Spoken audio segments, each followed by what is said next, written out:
आज हम जो फॉरगिवनेस का सेशन करेंगे उसको हम ध्यान अवस्था में ही करेंगे। तो पहले हम जान लें कि क्या है ये फॉरगिवनेस, क्यों करते हैं हम ये फॉरगिवनेस, और किस तरह से ये फॉरगिवनेस करने से हम अपने कर्मों से मुक्ति पा सकते हैं, अपने जीवन को पूरी तरह से ट्रांसफॉर्म करके एक एक खुशी का, एक पीस का, एक ब्लिसफुल जीवन हम जी सकते हैं। तो इसके लिए भी मैं एग्जांपल्स दूंगी कि किस तरह से जब हम माफी मांगते हैं तो सामने से जो भी दुख या तकलीफ हमको मिल रही है वो किस तरह से पूरी तरह से वो दूर हो जाती है, या समझ लीजिए कि वो होने होती है फिर भी हमको वो इफेक्ट नहीं करती है। तो हमारी पहली स्टोरी एक नॉर्मल सी एक स्टोरी है जिसमें दो सहेलियां होती हैं, बहुत ही घनिष्ठ, कॉलेज में पढ़ती हैं।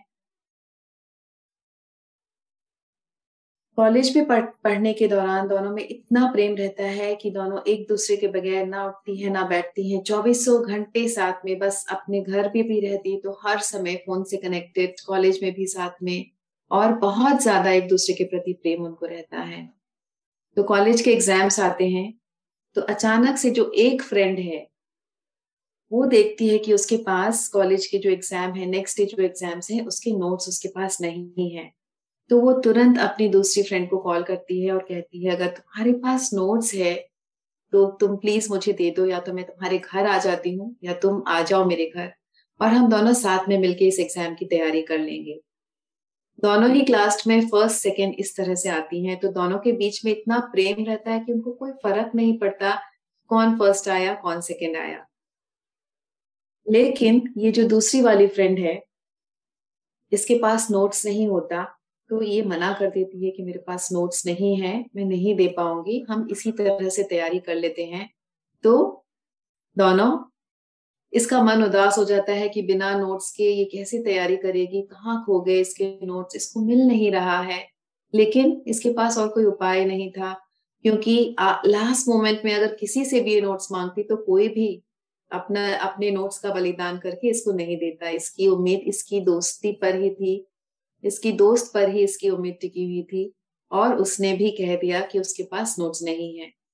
लेकिन इसको 100% ये भरोसा था कि उसके पास नोट्स नहीं है, तभी उसने मना किया है।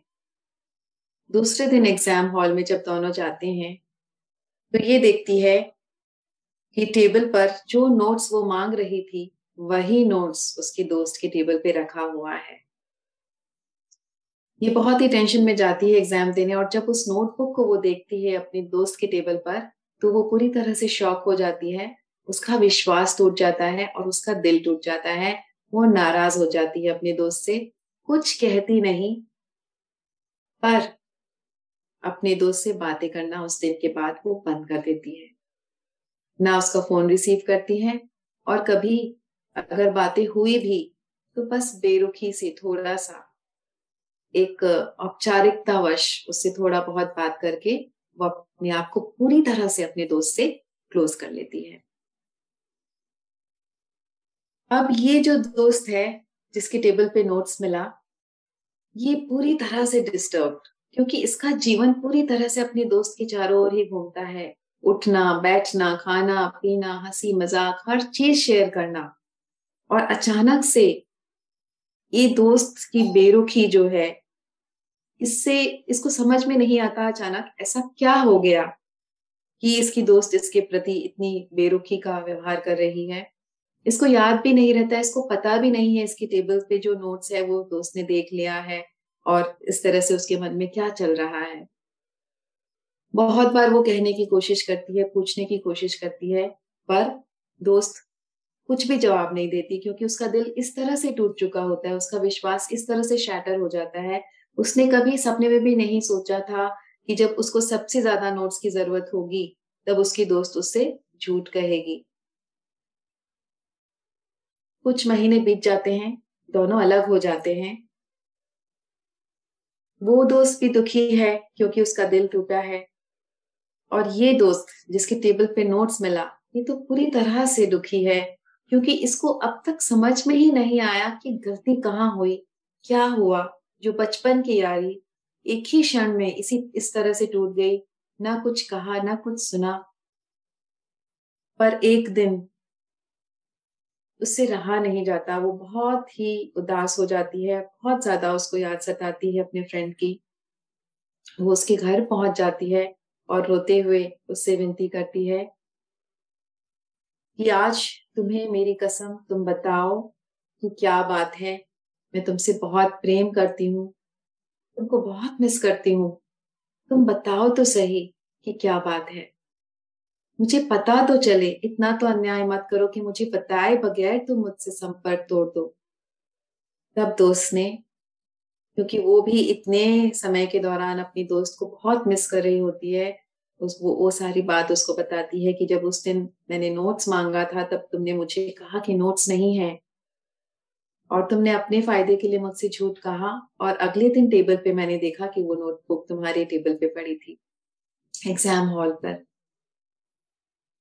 तब ये जो फ्रेंड है ये कहती है, अरे तुमने उस टाइम क्यों नहीं बोला मुझे। देर रात को जब मैंने अपना ड्रॉयर सेट किया एग्जाम के लिए, तब मैंने देखा, आधी रात को जब मैं प्रिपेयर कर रही थी तब मैंने देखा वो नोटबुक मेरे ड्रॉयर से निकली है। और मैंने सोचा कि तुमको मैं कॉल करूं, पर क्योंकि आधी रात हो चुकी थी और सुबह 7 बजे हमें एग्जाम देने जाना था, इसलिए मैंने तुम्हें डिस्टर्ब नहीं किया। मेरी भी पढ़ाई पूरी हो चुकी थी, इसलिए मैं भी नहीं पढ़ सकी क्योंकि मुझे भी सोना था दूसरे दिन एग्जाम के लिए। लेकिन जल्दबाजी में मैंने नोटबुक रख लिया था कि शायद हो सके अगले दिन थोड़ा सा रिविजन करने के लिए मुझे टाइम मिल जाए। पर इतने टेंशन में मैं तुम्हें बताना ही भूल गई और दिखाना ही भूल गई, और वो बात आई गई हो गई, क्योंकि अगले दिन फिर एग्जाम था और मैं इसी में दूसरे दिन के एग्जाम की तैयारी में व्यस्त हो गई। तो जब इस दोस्त को पता चलता है कि इसकी इसकी इसकी इस फ्रेंड की कोई भी गलती नहीं है, अनजाने में ये गलती हुई है उससे, तो ये अपने आप को बहुत कोसती है और ये माफी मांगती है इससे। और वो जो पहली वाली जो दोस्त है वो भी उसको माफी मांगती है कि मुझे नहीं पता था कि तुमने ये देखा है, तुम्हारे मन में ये बात है। और दोनों एक दूसरे से माफी मांगते हैं। अब पहली वाली दोस्त की बारी आती है, वो उसकी नाराज होने की बारी आती है। अब वो पूरी तरह से नाराज हो जाती है अपनी दोस्त पर कि तुमने मुझ पर भरोसा क्यों नहीं किया, क्या इतना छोटा था तुम्हारा भरोसा। अब मैं तुमसे कभी बात नहीं करने वाली हूँ। इतनी छोटी सी बात के लिए तुमने इतने महीनों तक मुझसे दूरी बनाई और मुझसे कहा भी नहीं। तो अब ये दोस्त इससे बात करना बंद कर देती है और पूरी तरह से रोते हुए अपने घर वापस आ जाती है।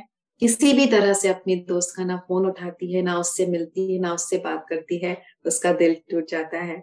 हम सभी के साथ दोस्ती में ये सब हुआ है दोस्तों। फिर क्या होता है, ये दूसरी वाली दोस्त उसके घर पहुंचती है 2 दिन के बाद और गिड़गिड़ा कर उससे माफी मांगती है और कहती है, मुझे माफ कर दो। अगर मुझसे सच में प्रेम करती हो तो मुझे माफ कर दो। मैंने भी तुमको बहुत मिस किया है और आगे से ऐसी गलती मैं कभी नहीं दोहराऊंगी। और दोनों एक दूसरे से माफी मांगते हैं और गले लगते हैं। इतने महीनों की जो ये टेंशन थी दोनों के बीच में, वो एक ही क्षण में दूर हो जाती है और दोनों खुशी से रो पड़ते हैं और गले लग जाते हैं। तो कितना स्ट्रांग है ये माफी का सिलसिला कि हम अपने मन में बातों को रख लेते हैं, ना हम बताते हैं हमें क्या बात खराब लगी। हमारे अंदर इतना अहंकार होता है, हम ये भी नहीं सोचते हैं कि हो सकता है सामने वाला गलती से कुछ कर रहा हो, हम उसको एक क्षण में जज कर लेते हैं। और कम से कम हमें जाकर बताना चाहिए कि क्या है, इसलिए हम नाराज हैं, हम वो भी नहीं कहते हैं। और कभी कभी तो भाइयों के बीच में या दोस्तों के बीच में या बिजनेस पार्टनर्स के बीच में ये छोटी छोटी गलतफहमी लेकर इतनी बड़ी हो जाती है कि पूरा जीवन चला जाता है, बात बंद हो जाता है, रिश्ते टूट जाते हैं। तो आज हम जो माफीनामा करेंगे, ये सिर्फ इस जीवन के इसके लिए नहीं है कि इस जीवन में आपने किसका दिल दुखाया, किसने आपका दिल दुखाया, उसे माफी मांगना है। ये पिछले जन्मों में भी अगर जाने अनजाने किसी का भी आपने दिल दुखाया है, तो वो आपका हिसाब करने के लिए इस जन्म में आएगा और आपको उस रिश्ते में वो कष्ट देगा। आपको समझ में नहीं आएगा कि आपने ऐसा क्या किया कि इस तरह का कष्ट मिल रहा है। लेकिन अगर आप उससे माफी मांग लेंगे, अगर वो दिल से आपको माफ कर देता है, तो उसका रवैया अपने आप ही आपके प्रति चेंज हो जाएगा। किस तरह से हम माफी मांगेंगे उसका एक तरीका है, और अभी हम करेंगे। लेकिन एक और एग्जाम्पल के साथ में हम जाएंगे, क्योंकि कभी कभी क्या होता है, हम जो कर्म करते हैं, हम किसी का अगर दिल दुखाते हैं तो हमको याद नहीं रहता वो चीज। और जब हमको याद नहीं रहती वो चीज, तब हमको माफी मांगने में बहुत दिक्कत आती है, मुश्किल आती है। तो इस एग्जाम्पल से हमको ये पता चलेगा कि चाहे याद हो चाहे ना हो, पर माफी मांगना ही एक लौता एक एक एक मात्र वो उपाय है जिससे कि इस रिलेशनशिप को हम सुधार सकते हैं इस जन्म में। तो ये कहानी कुछ ऐसी है कि एक एम्प्लॉय था और बहुत गरीब था, उसकी माँ का ऑपरेशन था। अपने बॉस के पास गया छुट्टी मांगने के लिए और एडवांस मांगने के लिए। बॉस ने सभी के सामने बहुत जोर से उसको धुतकार दिया और धक्का दे दिया, और कहा कि हर वक्त तुम लोगों को छुट्टी चाहिए, एडवांस चाहिए, नहीं मिलेगा।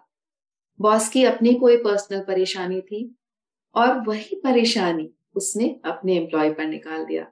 पर एम्प्लॉय बहुत ही बुरी तरह से टूट चुका था। उसकी माँ बीमार थी, हॉस्पिटलाइज थी, ना उसके पास पैसे थे, ना उसके पास छुट्टी थी। बॉस ही एकमात्र वो सोर्स था जहां से उसको पैसे मिल सकते थे। पैसों के लिए मना कर देते अगर, तो फिर भी कोई बात नहीं थी। सबके सामने उसको धक्का देकर इस तरह से धुतकारा, वो बात उसके मन में रह गई। उसने नौकरी छोड़कर तुरंत दूसरे शहर चला गया, अपना मुंह छुपाता हुआ। उसके मन में इतनी शर्मिंदगी आ गई कि इतना अपमान सबके सामने मेरा किया, क्या मुंह लेकर मैं दूसरे दिन ऑफिस में जाऊंगा। जैसे तैसे पैसों का इंतजाम करके, माँ का इलाज करके वो दूसरे शहर शिफ्ट हो गया। दूसरे शहर में जाने के बाद उसको एक बिजनेस अपॉर्चुनिटी मिली, जिससे कि उसका व्यापार, उसका बिजनेस बढ़ता गया, बढ़ता गया, बढ़ता गया। और कुछ वर्षों के बाद वो बहुत बड़ा व्यापारी हो गया उस शहर में। जब कुछ वर्ष बीत चुके थे, 15 से 20 वर्ष बीत चुके थे, तो अचानक से ये जो बॉस है, इस बॉस का उसी शहर में कोई काम पड़ा। अब बॉस को याद नहीं है एम्प्लॉय के साथ उसने क्या किया है, लेकिन जब ये बॉस उस शहर पे उतरा और शहर में कदम रखा अपने काम के लिए, तो ये जो एम्प्लॉय है, जो कि अब बड़ा आदमी बन चुका था, बड़ा व्यापारी बन चुका था, इसने अपने बॉस को देखा। जब ये अपने बॉस को देखता है, तो उसको पुरानी याद आ जाती है। उसका वो दबा हुआ दुख उभर के आता है, किस तरह से उसको अपमान मिला था। और ये कहता है, उस वक्त तो मेरे पास कोई ऑप्शन नहीं था, ना पैसे थे ना औकात थी, पर आज मैं बड़ा व्यापारी हूँ, आज मैं इसका बदला जरूर लूंगा। और अगले ही क्षण वो कुछ गुंडों को कॉल करके बॉस के पीछे लगा देता है। अब ये बॉस बेचारा आया है शहर में नए नए, और जहां ये जा रहा है उसके पीछे गुंडे पड़े हैं और उसको मार रहे हैं, बुरी तरह से पीट रहे हैं। ये कहता है कि मैं शहर में नया हूं, मैंने किसी का कुछ बिगाड़ा नहीं, मैं किसी को जानता नहीं, ये क्यों मेरे पीछे पड़े हैं। पर कोई सुनने को तैयार नहीं, उसको जबरदस्त पिटाई करते हैं गुंडे।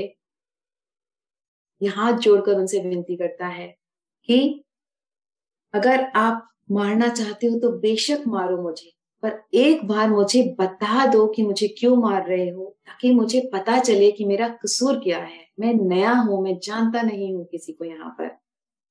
तब उसमें से एक व्यक्ति को उस पर दया आती है और वो कहता है कि इस इंसान ने, उसके एम्प्लॉय का फोटो दिखाकर कहता है, इस इंसान ने आपको मारने के लिए हमें बोला है और हमें पैसे दिए हैं।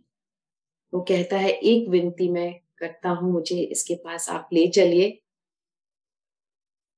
इससे मैं कुछ बात करना चाहता हूँ, पूछना चाहता हूँ, उसके बाद बेशक मैं आप ही के हवाले हूँ।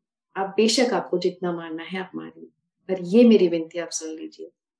उसमें से वही आदमी थोड़ा सा जो दयालु था, उसको समझ में आती है बात, और इस बॉस को अपने पुराने एम्प्लॉय के पास वो ले जाता है। अब ये पुराने एम्प्लॉय के पास जाकर देखता है, तब इसको हल्की सी याद आती है और ये पहचानता है उसको।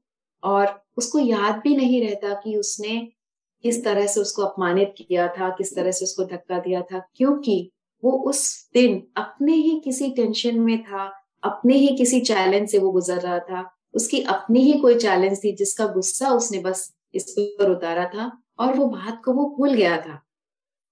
तो ये पूछता है तुम मुझे क्यों मरवा रहे हो, कैसे हो, कहाँ हो, इतने बड़े व्यापारी बन गए, बहुत खुशी हुई मुझे। लेकिन ये एम्प्लॉय है, उसको सारी बात बताता है कि उस दिन मैंने वहां हॉस्पिटल में एडमिट थी, सिर्फ पैसे मांगे थे तुमसे एडवांस, उधार मांगे थे, छुट्टी मांगी थी, सबके सामने इतना अपमानित किया। अब मैं तुम्हें नहीं छोड़ूंगा, इसका बदला मैं लेकर रहूंगा। उस दर्द को मैं आज तक अपने दिल में छुपाए रखा हूं।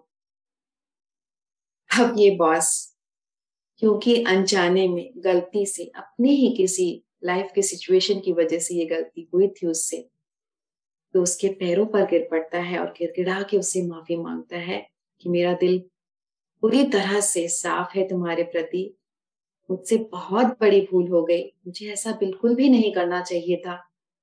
मैं तुम्हारे हाथ जोड़ के माफी मांगता हूँ, तो मुझे माफ कर दो, जो भी सजा दोगे दो, पर मुझे बहुत गिल्टी फील हो रहा है और मैं बिल्कुल भी इंटेंशनली नहीं किया था, ये मैं तुमसे कह रहा हूँ।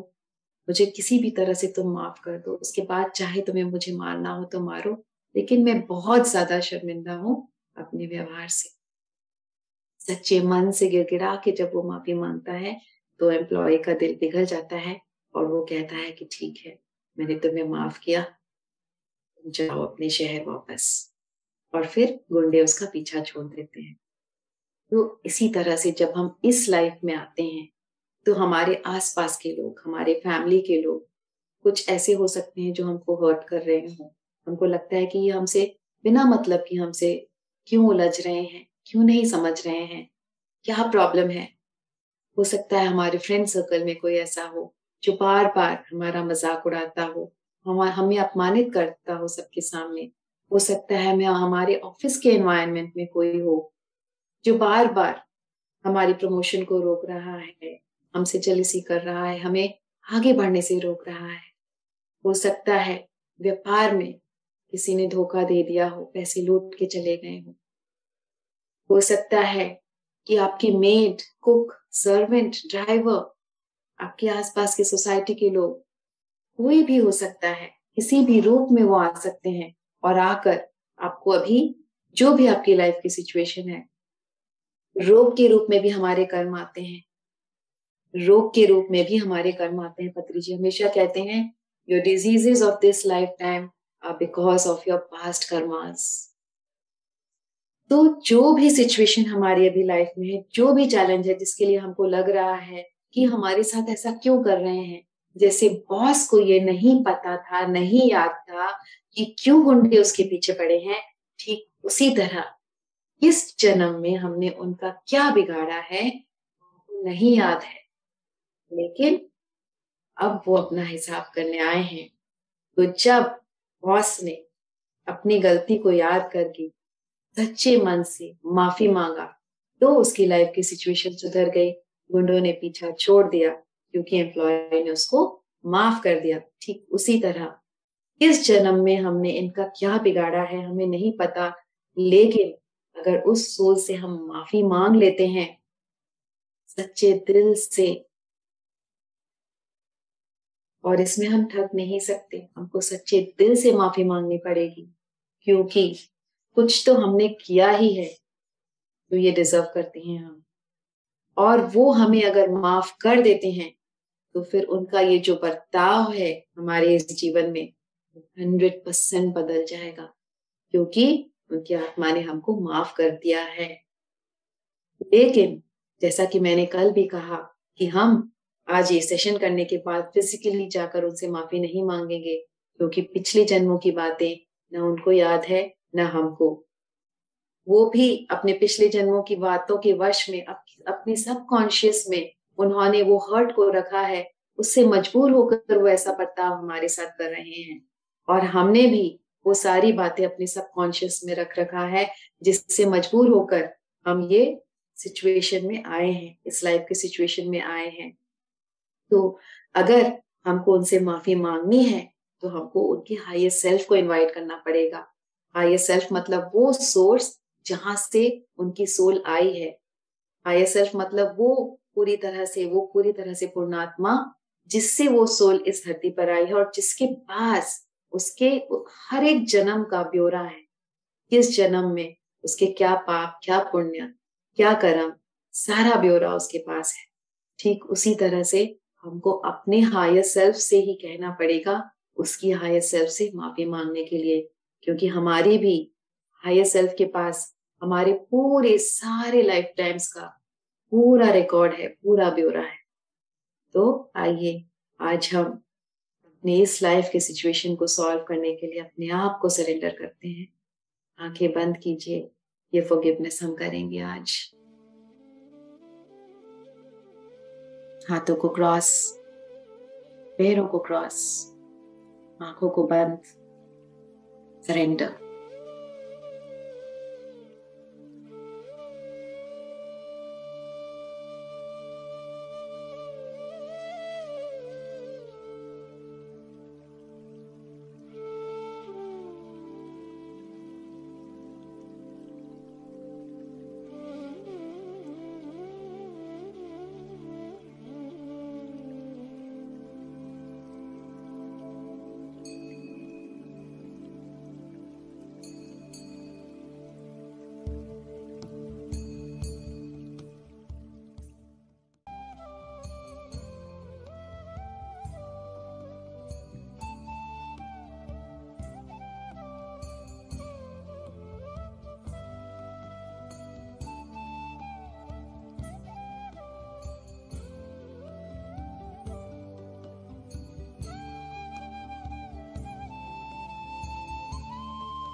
पूरी तरह से अपने आप को समर्पित करेंगे।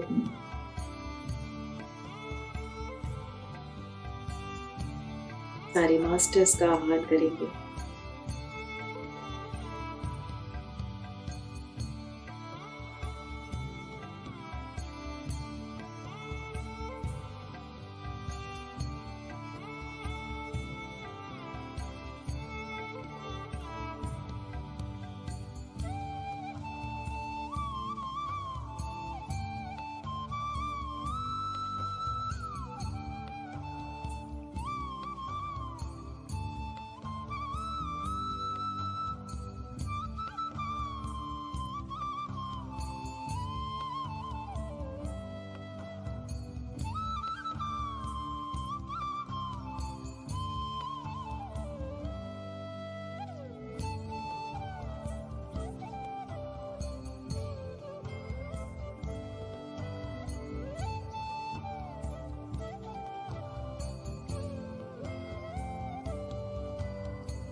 अगर आपके शरीर में कोई रोग है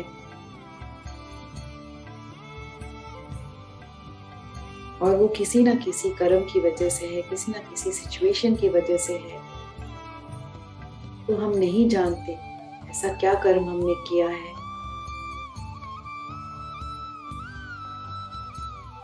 तो उस कर्म के लिए हम यूनिवर्स से माफी मांगेंगे।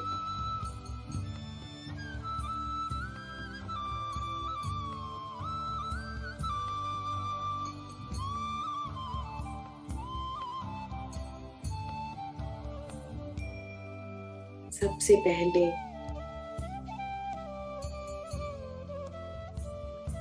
उस इंसान की हायर सेल्फ को इनवाइट करेंगे जो सबसे ज्यादा हमारे जीवन में हमें लगता है उसकी वजह से हमारे जीवन में बहुत दुख है, जिसने हमको अपमानित सबसे ज्यादा किया हो, जिसने हम पर जैसा कि हमको लगता है कोई जुल्म किया हो, कोई अपमान दिया हो, कोई लांछन लगाया हो, कोई धोखा दिया हो, उसकी हायर सेल्फ को इनवाइट करके ध्यान में बैठाएंगे। किस तरह से इनवाइट करते हैं इस हायर सेल्फ को और किस तरह से ध्यान में बैठाते हैं, सिर्फ विजुअलाइज कीजिए, आंखें बंद करके विजुअलाइज कीजिए कि उस इंसान की जो हायर सेल्फ है वो आकर यहाँ बैठ गई है आपके सामने और आप उसको ध्यान में बैठाने बोलिए और वो ध्यान में बैठ चुकी है। उसके बाद अपने हायर सेल्फ को इनवाइट कीजिए और उसको भी ध्यान में बैठाइए।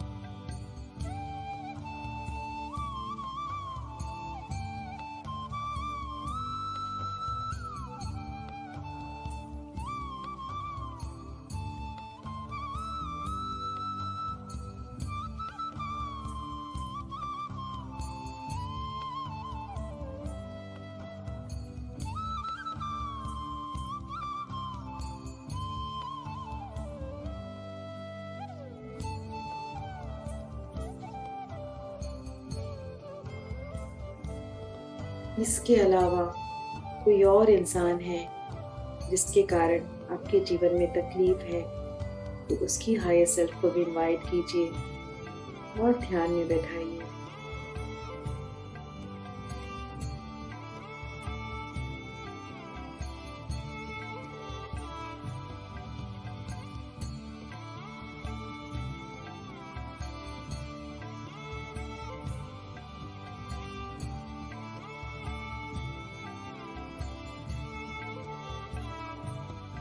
विजुअलाइज कीजिए वो आकर बैठ चुके हैं क्या, देखिए।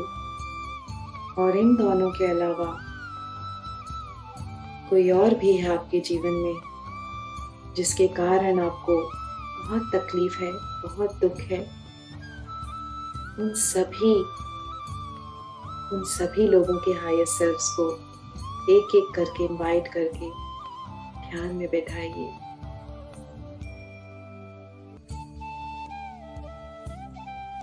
उनको इनवाइट करने के लिए कहिए कि मैं आपकी हायर सेल्फ को अपने ध्यान में आमंत्रित करता हूँ, आप कृपया करके मेरे ध्यान में आइए और मेरे साथ बैठकर ध्यान कीजिए।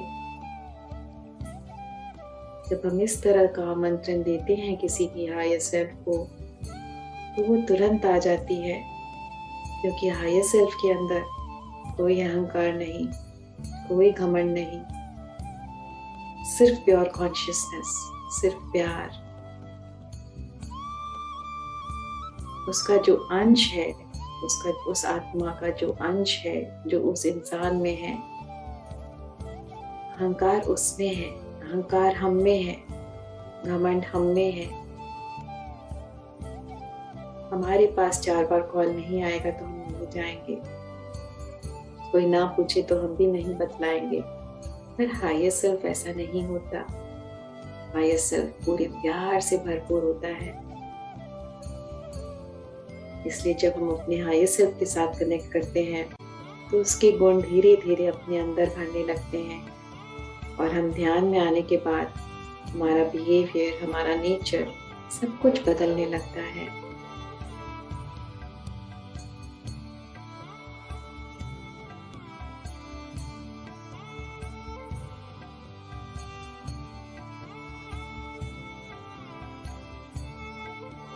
एक एक करके इन सभी लोगों के हायर सेल्फ को इनवाइट कीजिए और अपने ध्यान में बैठाइए।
देखिए, सभी के हायर सेल्फ आकर ध्यान में बैठ चुके होंगे अब तक। अब हम उनसे माफी मांगेंगे।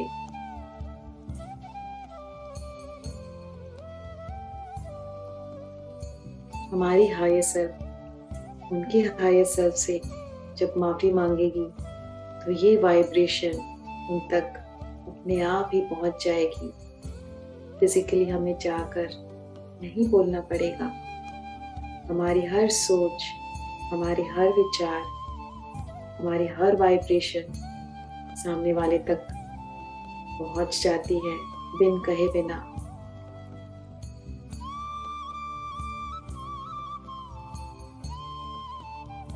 सबसे पहले तो हम उस ईश्वर से, उस यूनिवर्स से, उस प्योर कॉन्शियसनेस से जहाँ से हम आए हैं, जिसको हम ईश्वर भी कहते हैं, अल्लाह कहते हैं, जो भी कहते हैं, उस शक्ति से माफी मांगेंगे।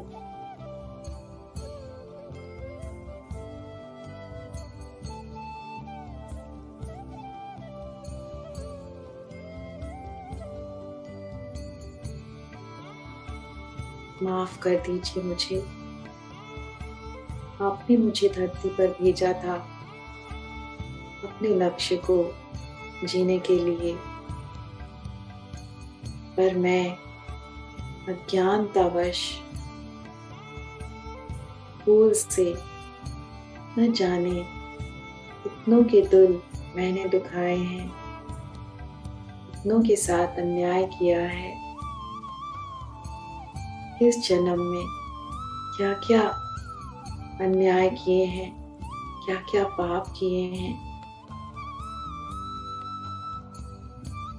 कितनों को धोखे भी दिए होंगे मैंने।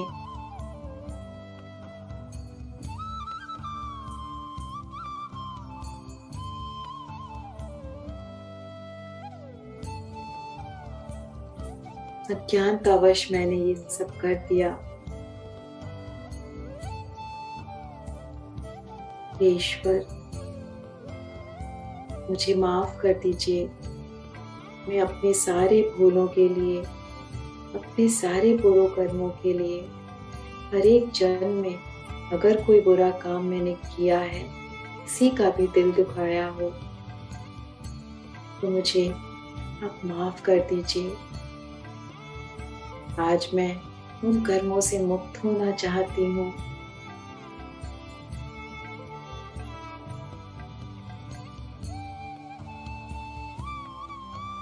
मैं अपने लक्ष्य से हटकर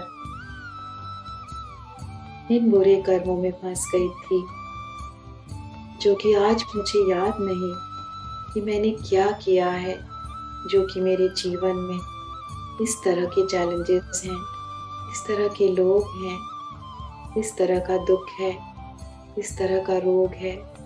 मुझे नहीं पता मैंने क्या बुरे कर्म किए हैं, लेकिन मुझे ये पता है कि ज़रूर मैंने कुछ तो किया ही है जो ये मेरे साथ हो रहा है, क्योंकि मैंने अज्ञानतावश वो किया था। मैं आपसे माफ़ी मांगती हूँ।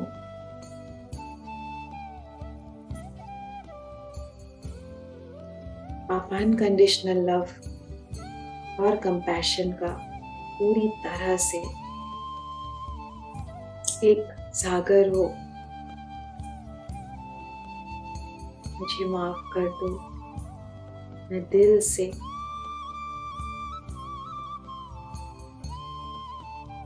दोनों हाथों को जोड़कर कान पकड़कर आपसे माफी मांगती हूँ।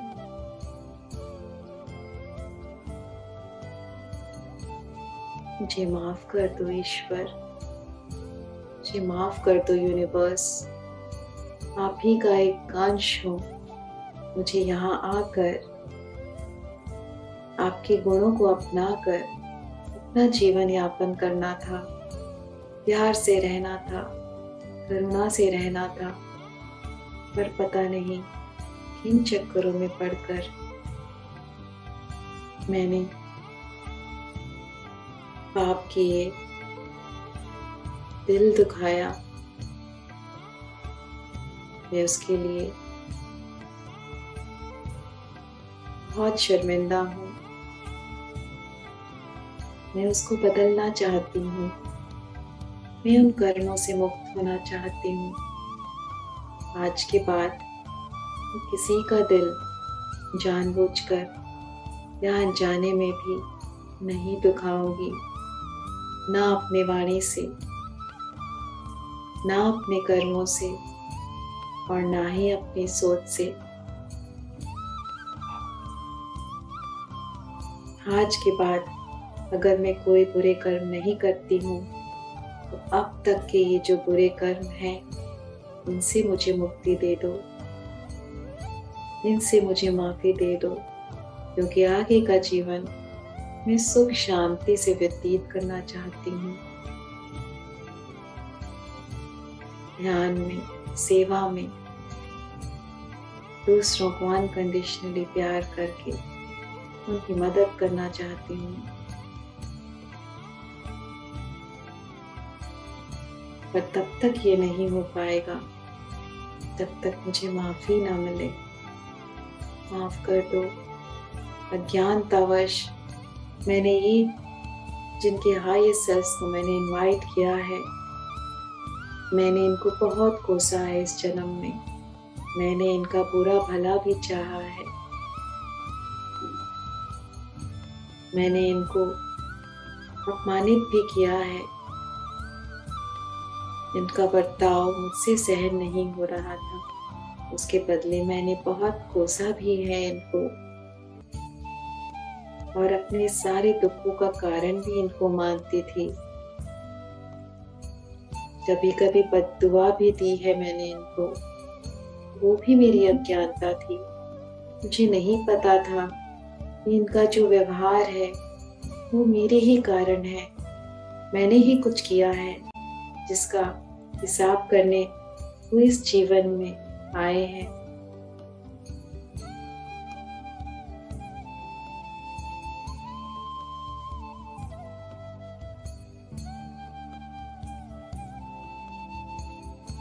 मुझे इस अज्ञानतावश इस बद्दुआ देने की क्रिया के लिए माफ कर दो। मुझे अपनी अज्ञानता के लिए भी माफ कर दो।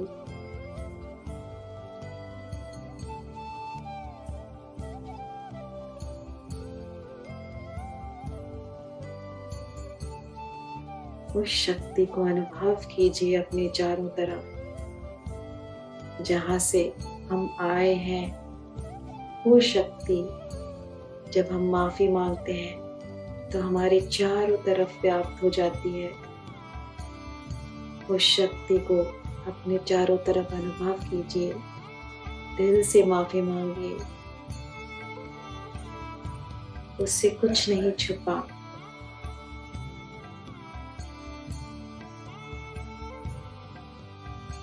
उससे हमारा हर एक इंटेंशन पूरी तरह से खुली किताब की तरह है।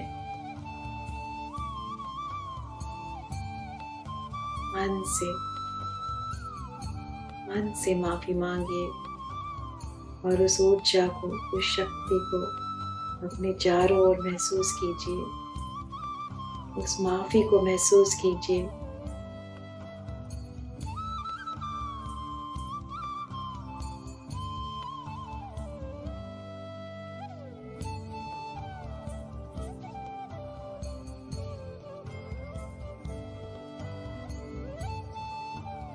अब जिनके हायर सेल्फ्स को हमने बुलाया है, उनसे माफी मांगेंगे, क्योंकि जब तक वो हमें माफ ना करे वो इस जीवन में अपना बर्ताव नहीं बदलेंगे। और हम चाहे कुछ भी कर लें, हम जब तक उनकी माफी के काबिल नहीं हो जाते तब तक हम भी सुख से नहीं जी पाएंगे। मन से उनके लिए हम दुआ देंगे। मैं आपको बहुत सारी दुआ देती हूँ। मैं आपको बहुत ज्यादा रिस्पेक्ट देती हूँ।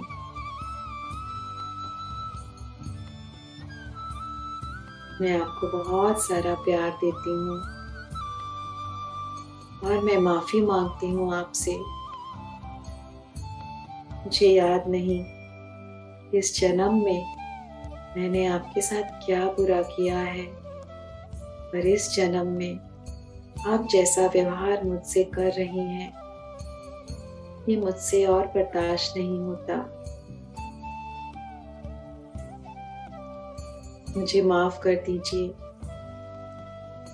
मैंने आपको कोसा है आपके बर्ताव के लिए अनजाने में। मुझे उसके लिए भी माफ कर दीजिए।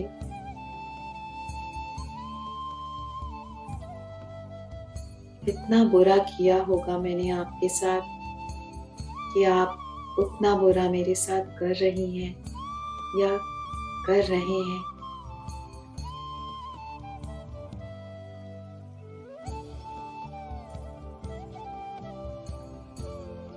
मैं दिल से आपसे क्षमा मांगती हूँ। मैं सुख से जीना चाहती हूँ। मैं मुक्त होना चाहती हूँ। मैं खुशी से जीना चाहती हूँ। मैं खिलकर हंसना चाहती हूँ। मैं मुक्त होना चाहती हूँ। प्लीज मुझे माफ कर दीजिए। आज मेरा मन आपके प्रति पूरी तरह से साफ है। मैंने कोई भी ग्लानि या बुरा आपके प्रति नहीं रखा है अपने मन में। मैंने पूरी तरह से अपने मन को साफ कर लिया है और आपके लिए अब केवल मेरे मन में प्यार ही प्यार है, दुआ ही दुआ है। आप हमेशा खुश रहें।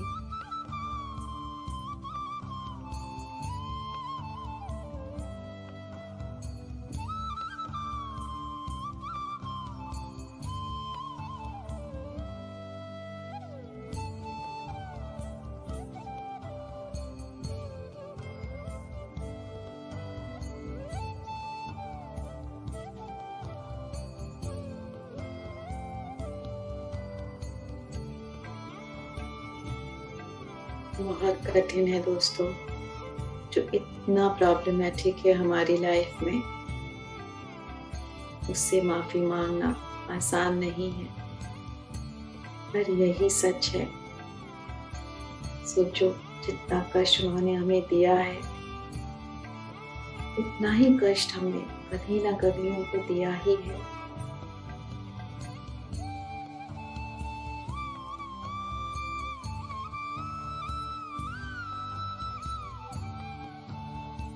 अपनी माफी की अर्जी उनके सामने रखकर अब हम तीसरी माफी खुद से मांगेंगे, खुद के हायर सेल्फ से मांगेंगे।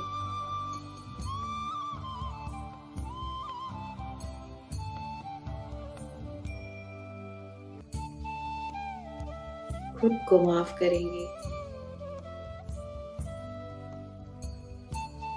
मैं खुद को माफ करती हूँ अपनी अज्ञानता के लिए। मैं किसी गिल्ट में नहीं रहूंगी, किसी ग्लानि में नहीं रहूंगी।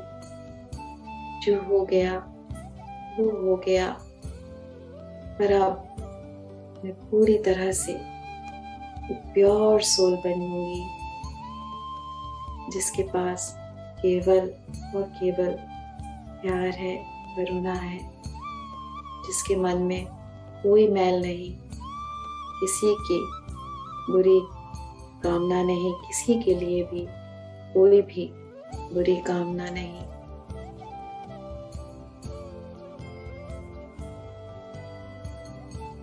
अज्ञानता में जो भी पाप मैंने किसी भी जन्म में किए हैं, उसके लिए मैं खुद को माफ करती हूँ।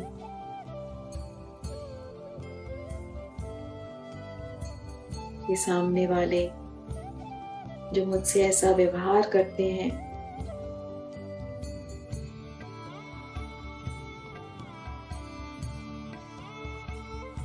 इनको मैंने जितना भी कोसा है, जितनी भी बद्दुआ दी है, उसके लिए भी मैं खुद को माफ करती हूँ।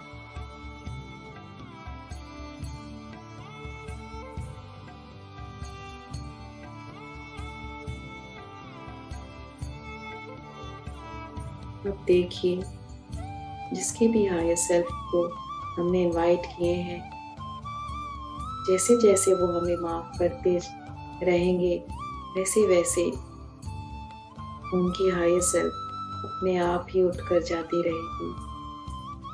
जब तक वो नहीं उठकर जाते, हम उनसे माफीनामा की अर्जी जारी रखेंगे।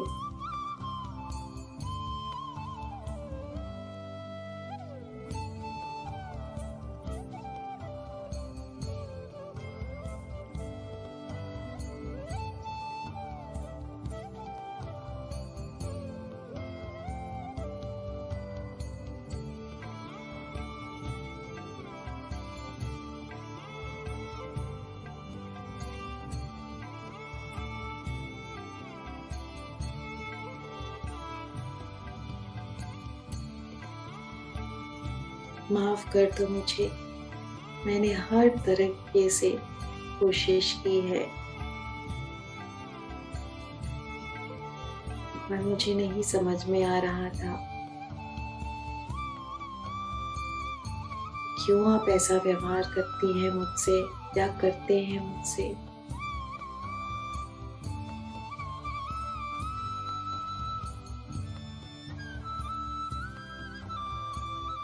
पर आज मैं सच में शर्मिंदा हूँ।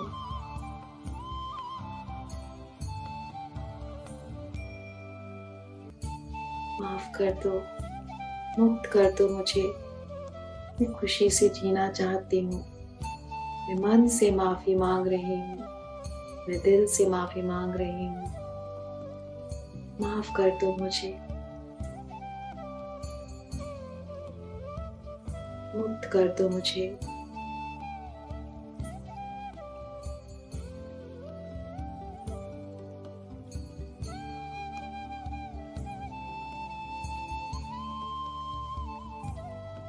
प्लीज माफ कर दो मुझे।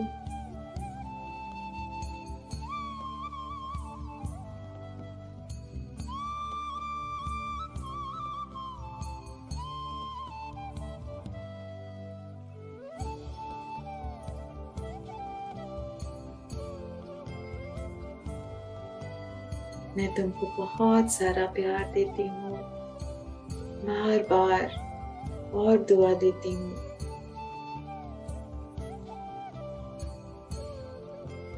तुम हमेशा सुख शांति से रहो, धन धान्य से भरपूर रहो, दुनिया की हर खुशी तुम्हें मिले।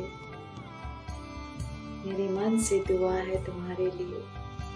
तुम हंसो खेलो फूलो फलो।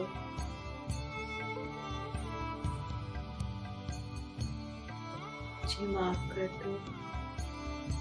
मेरा मन तुम्हारे प्रति पूरी तरह से साफ है। मैंने तुम्हारे हर बर्ताव के लिए तुम्हें माफ किया। मैंने खुद को इस बोझ से हल्का कर दिया आज। मैं जाने कितने वर्षों से इस बोझ को अपने अंदर दबाए जी रही थी। न जाने कितने दिनों से इस दुख में खुद को घुटा रही थी। आज मैंने माफ किया तुम्हें, भी मुझे माफ कर दो।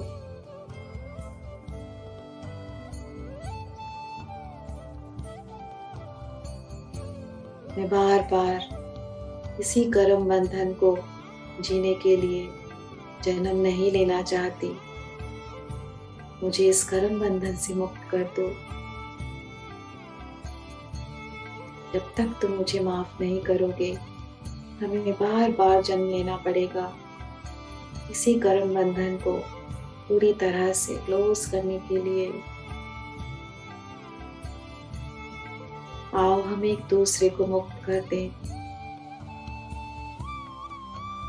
अपना मन साफ कर लें।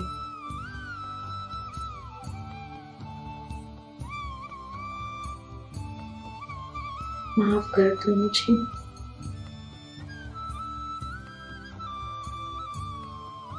प्लीज माफ कर दो मुझे, मुक्त कर दो मुझे।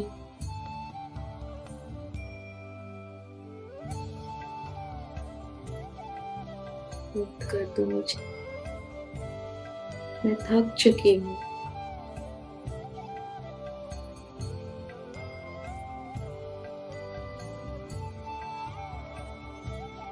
मैं पूरी तरह से खुशी को अनुभव करना चाहती हूँ। प्लीज माफ कर दो मुझे।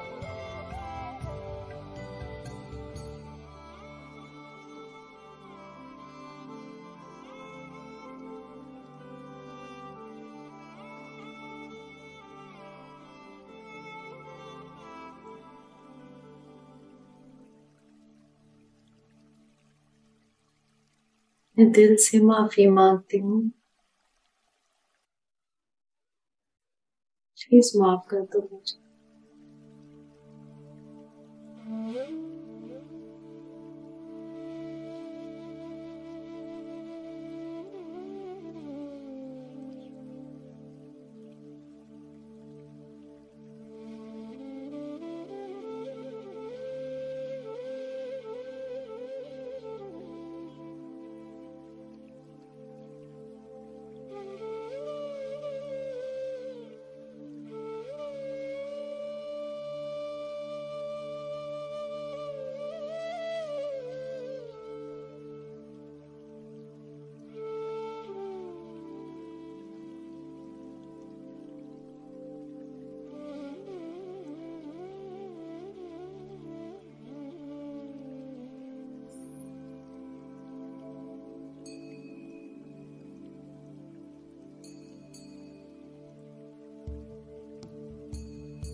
अगर आपको लगता है कि उनकी हायर सेल्फ जा चुकी हैं, आपका प्रोसेस पूरा हो चुका है, तो आखिरी 1 मिनट लीजिए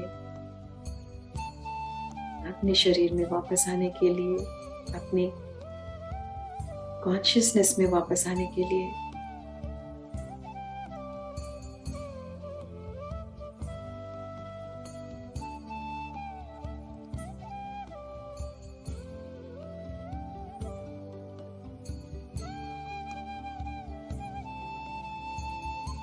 और अब धीरे से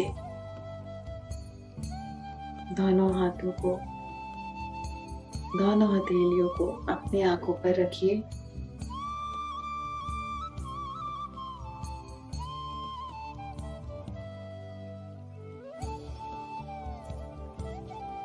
Five, 4, 3, 2, 1, 0।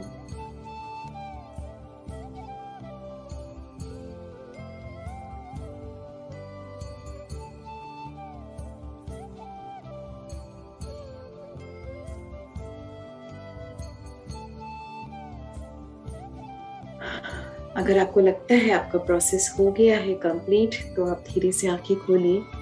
अगर आपको लगता है कि आपका प्रोसेस कंप्लीट नहीं हुआ है, तो इसको कंटिन्यू कीजिए, आप बिल्कुल भी आंखें मत खोलिए।